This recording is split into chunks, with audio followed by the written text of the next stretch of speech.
ሰላም እንዴት ናችሁ? የደሱ ሄልዲ ቤተሰቦች፣ እኔ እግዚአብሔር ይመስገን ደህና ነኝ። በያላችሁበት ሰላማችሁ ይዛ።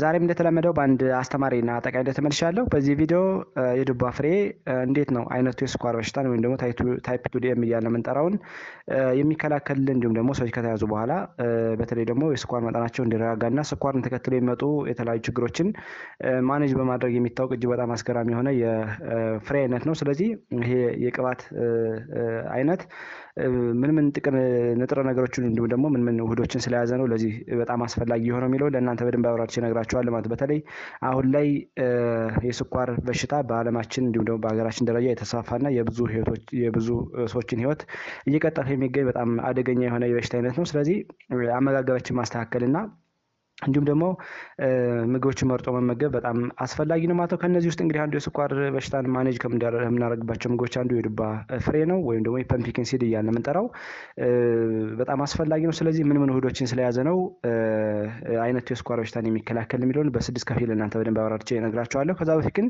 ለቻናሉ አዲስ ከሆናችሁ ቻናሉ ሰብስክራይብ ያደርጋችሁ ጀምሩ። ነባራዊ ሰዎችም ላይክ እና ሼር ያደርጋችሁ ለሌሎች እንዲደርስ አድርጉ። አብራችን ቆዩ። የመጀመሪያውና አንደኛው የዱባ ፍሬ እንደሚታወቀው ዝቅተኛ የሆነ የስኳር ይዘት ካላቸው ምግቦች የሚመደብ የቅባት እህል ነው ማለት ነው። በተለይ እንደሚታወቀው የስኳር መጠንን ከምንከፍልባቸው ምግቦች አንዱ በግላይሴሚክ ኢንዴክስ ወይም ደግሞ የስኳር መጠን በመለካት የሚደረግ ዘዴ ነው ማለት ነው። በተለይ በሶስት እንከፍላቸዋለን ምግቦችን፣ ከፍተኛ የስኳር መጠን ያላቸው፣ መካከለኛ የስኳር መጠን ያላቸው እንዲሁም ደግሞ ዝቅተኛ የስኳር መጠን ያላቸው ብለን በሶስት እንከፍላቸዋለን ማለት ነው። ከነዚህ ውስጥ ከፍተኛ የስኳር መጠን ያላቸው ምግቦች ከ70 ሚሊግራም ፐር ዴሲሊትር ያላቸው ሲሆን መካከለኛ ብለን የምንጠራቸው ደግሞ በተለይ ደግሞ ከ50 እስከ 70 አካባቢ ያሉ ሲሆን ከዛ በታች ያሉትን ዝቅተኛ የስኳር መጠን ያላቸው ምግቦች ብለን እንከፍላቸዋለን። ከነዚህ ውስጥ አንዱ ዝቅተኛ የስኳር መጠን ካላቸው ምግብ አይነቶች የዱባ ፍሬ አንዱ ነው ማለት ነው። በተለይ 25 ሚሊግራም ፐር ዴሲሊትር ከተመገብነ በኋላ ፕሮዲውስ የሚያደርግ ወይም ደግሞ የስኳር መጠን ደም ውስጥ ያለው የስኳር መጠን በዚህ ኢሊቬት ያደርጋል ማለት ነው። ስለዚህ ያን ያህል ደም ውስጥ ያለው ስኳር መጠንን ስለማያበሳጭና ስለማይጨምር ለስኳር ታካሚዎች በተለይ ደግሞ አይነቱ የስኳር በሽታ ላላቸው ሰዎች በጣም ተመራጭ ነው። እንዲሁም ደግሞ የአይነቱ የስኳር በሽታ እንዳይከሰት ከሚከላከሉ ምግቦችም በትልቅ ደረጃ የሚጠቀስ ነው ማለት ነው። እንደነገርኳችሁ የዱባ ፍሬ ዝቅተኛ የሆነ ካርቦሃይድሬት ይዘት አለው። እንዲሁም ደግሞ ከፍተኛ የሆነ ግላይሴሚክ ኢንዴክስን ከምንቆጣጠርባቸው ምግቦች አንዱ ስለሆነ በተለይ ደግሞ ይህ ምግብ ከተመገብነ በኋላ ደም ውስጥ ያለ ስኳር መጠን በአንዴ ከፍ አይልም ማለት ነው። ስለዚህ የስኳር ታካሚ በተለይ ይህን ምግብ ሲመገቡት ለነሱ በጣም ጠቃሚ ነው ተብሎ ይታሰባል። ስለዚህ ዝቅተኛ የስኳር ይዘት እንዲሁም ደግሞ ዝቅተኛ የሆነ ግላይሴሚክ ኢንዴክስ ስላለው ለስኳር ታካሚዎች እጅግ በጣም ከሚመረጡ ምግቦች አንዱ ነው ማለት ነው። ሌላው የማግኒዥየም ይዘቱ በጣም ከፍተኛ ነው ማለት ነው። የዱባ ፍሬ ማግኒዥየም ያላቸው ምግቦች በተለይ ደግሞ የተለያዩ ጥናቶች እንዲያረጋግጡ ከሆነ አዘውትሮ የሚመገቡ ሰዎች ከማይመገቡ ሰው ጋር ሲነጻጸሩ በ15% አካባቢ አይነቱ የስኳር በሽታን በከፍተኛ ደረጃ ይከላከላሉ ተብሎ ይታሰባል።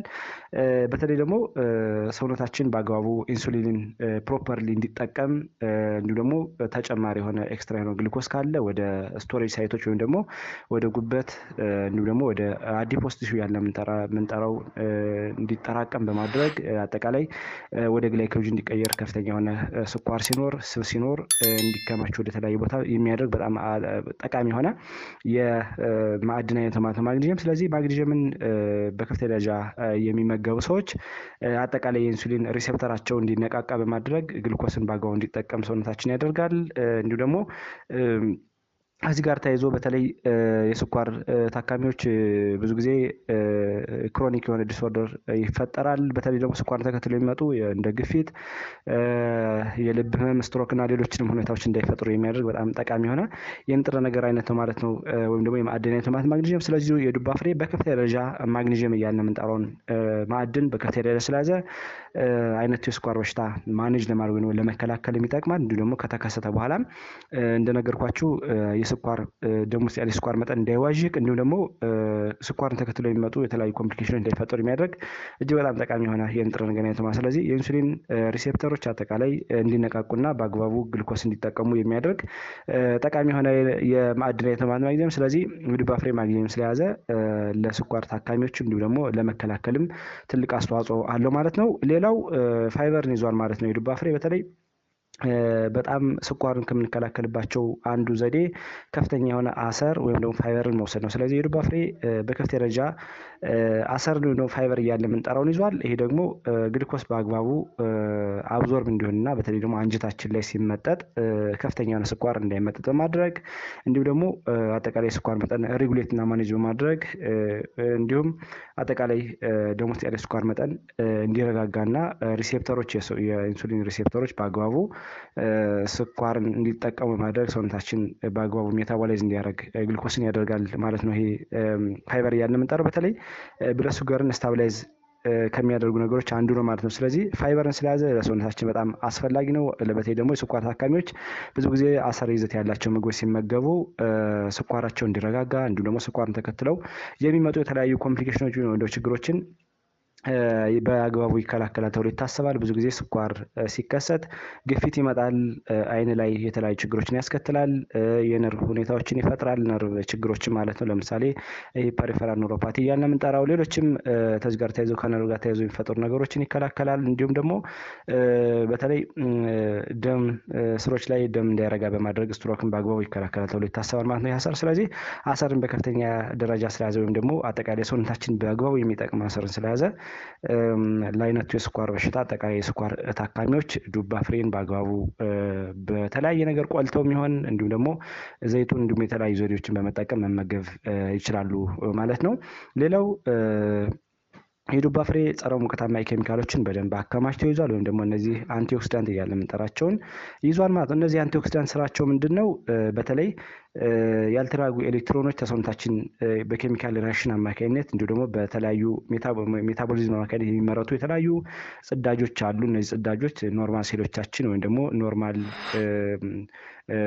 ህዋሶቻችን እንዳይጎዱ በመከላከል በተለይ እነዚህ ፍሪ ራዲካል ያለ የምንጠራቸው ያልተረጋጉ ኤሌክትሮኖች ከሚያደርሱት የሴሎችን ጉዳት የህዋሶችን ጉዳት በመከላከል አጠቃላይ ኦክሲዴቲቭ ስትረስ እያለ የምንጠራው ሁኔታ ሴሎችን እንዳይጎዳ በማድረግ በመከላከል የተለያዩ በሽታዎችን እንዳንጠቃ ያደርጋል ማለት ነው። በተለይ እነዚህ ጸረ ሙቀታማ ኬሚካሎች አሁን እንደነገርኳችሁ በከፍተኛ ደረጃ የዱባ ፍሬ ስለያዘ የኢንሱሊን ላይ ወይም ደግሞ ፓንክሪያስ ቆሽት እያለ የምንጠራው ላይ የተለያዩ የመርዛማ ኬሚካሎች እንዳይጠራቀሙ በማድረግ አጠቃላይ የኢንሱሊን ሴንሲቲቪቲን ማኔጅ በማድረግ እና የበሽታ የመከላከል ስርዓትን በመጠበቅ በአግባቡ ለስኳር ታካሚዎች ትልቅ ደረጃ ይፈጥራል ተብሎ ይታሰባል። ብዙ ጊዜ ስኳር ሲታመሙ ሰዎች የበሽታ የመከላከል ስርዓታቸው ይዝቅ ይላልና በተለይ ደግሞ ጸረ ሙቀታማ ኬሚካሎችን በደንብ አከማችቶ ስለያዘ እነዚህን ምግቦች የዱባ ፍሬ የሚመገቡ የበሽታ የመከላከል ስርዓታቸው እንዲዳብር አጠቃላይ የፓንክሪያስ ወይም ደግሞ የቆሽት ተግባር እንዲፋጠን ከሚያደርጉ ነገሮች አንዱ ነው ማለት ነው።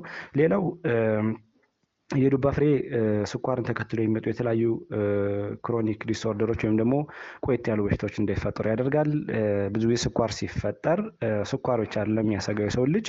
ስኳር ሲፈጠር የተለያዩ ኦርጋኖች በተለያየ ምክንያት ወይም በሆርሞን ሊሆን ይችላል፣ በኬሚካል ሪአክሽን በተለያየ ምክንያት እንዲሁ ደግሞ በሰርኩሌሽን ስለሚገናኙ ስኳር ሲመጣ በተለይ ደግሞ ልብ ላይ፣ ኩላሊት ላይ፣ አይን ላይ የነርቭ ችግሮች እንዲሁ ደግሞ ስትሮክ እያልን የምንጠራውን አጠቃላይ ይፈጥራል ማለት ነው። ስለዚህ የዱባ ፍሬ ስኳር ከተከሰተ በኋላ እንደዚህ አይነት ሁኔታ እንዳይፈጠር ያደርጋል። እንዲሁ ደግሞ በተለይ ጥቃቅን የደም ስሮች ስኳር ሲፈጠር የስኳር በሽታ ሲኖር ጥቃቅን የደም ስሮች በጊዜ ሂደት ይጎዳሉ።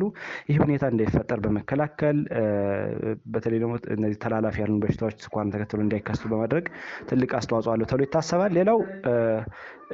ሌላው ደግሞ ፕሮቲን ይዘት አለው። እንደሚታወቀው የዱባ ፍሬ በተለይ ፕሮቲን ጠቃሚ የሆኑ አሚኖ አሲዶችን በደንብ አከማችቶ ስለያዘ በአግባቡ እነዚህ ችግሮች ይከላከላል ተብሎ ይታሰባል ማለት ነው። አሚኖ አሲዶች በተለይ ደግሞ የስኳር በሽታ የበሽታ የመከላከል ስርዓትን ስለሚያደክምና አጠቃላይ ሰዎች አቅም ስለማይኖራቸው ድካም ስለሚኖራቸው ይህን በመጨመርና ስታብላይዝ በማድረግ ደረጃ ትልቅ አስተዋጽኦ አለው ማለት ነው። በተለይ ደግሞ ሰዎች የሚያስፈልጋቸውን እነዚህ አሚኖ አሲድ እያልን የምንጠራቸውን እንዲያገኝ ያደርጋል ማለት ነው የዱባ ፍሬ። ስለዚህ ለስኳር ታካሚዎች እጅግ በጣም ተመራጭ ነው ማለት ነው። በየቀኑ ምን ያህል መውሰድ እንችላለን? በተለይ ደግሞ የስኳር ታካሚዎች እንዲሁም ኖርማል ሰዎች በየቀኑ ምን ያህል መውሰድ ይችላሉ የሚለውን ስነግራችሁ 30 ግራም አካባቢ በየቀኑ መጠቀም ይችላሉ ማለት ነው።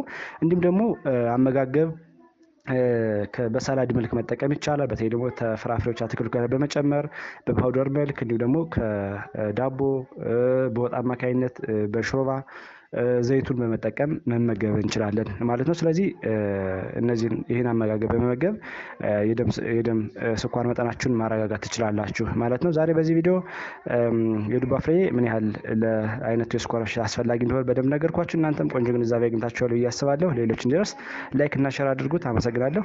ባይ ባይ።